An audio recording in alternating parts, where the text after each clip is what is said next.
សាក់ជំរាបលោកអ្នកអំពីប៉ុនឆ្លងតាមរដូវនេះខែពិសាក់ជំរាបលោកអ្នកអំពីប៉ុនឆ្លងវត្តឆៅក្រាងក៏សាងរបងឡងវាផងព្រមទាំងបង្គោលទងរងផនកាត់គង់ជាសុំនងសុំសាងថ្វាយជាស្នាមស្នាដៃព្រះសង្ឃនឹងបរិស័ទបុណ្យ3ថ្ងៃថ្លៃថ្លាប្រពៃ6 7 8ខណពីសាក់ត្រូវនឹងថ្ងៃទី2ទី3ទី4ណាថ្លៃនាខែឧសភាសូមជម្រាបចែកជូនពុកមីចូលរួមបុណ្យកុំបីរញរីចូលរួមបូជាបុណ្យឆ្លងសមិទ្ធផលសូមបុណ្យកុសលចូលដល់ទាំងអង្គគ្នា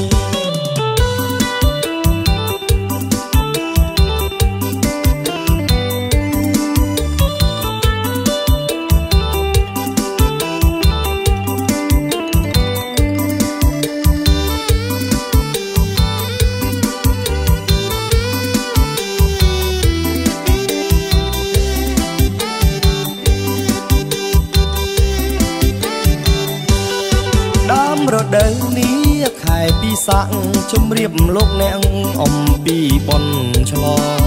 តាមរដូវនេះខែពិសាក់ជំរាបលោកអ្នកអំពីប៉ុនឆ្លងវត្តឆៅក្រាងក៏សាងរបង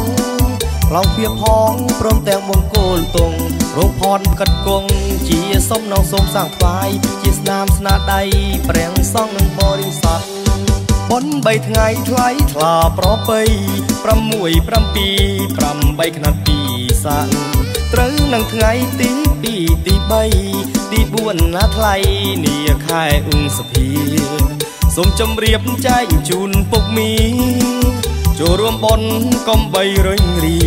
ចូលរួមបូជាបុណ្យឆ្លងសមិទ្ធផលសូមបុណ្យកុសលចូលដល់ទាំងអង្គគ្នា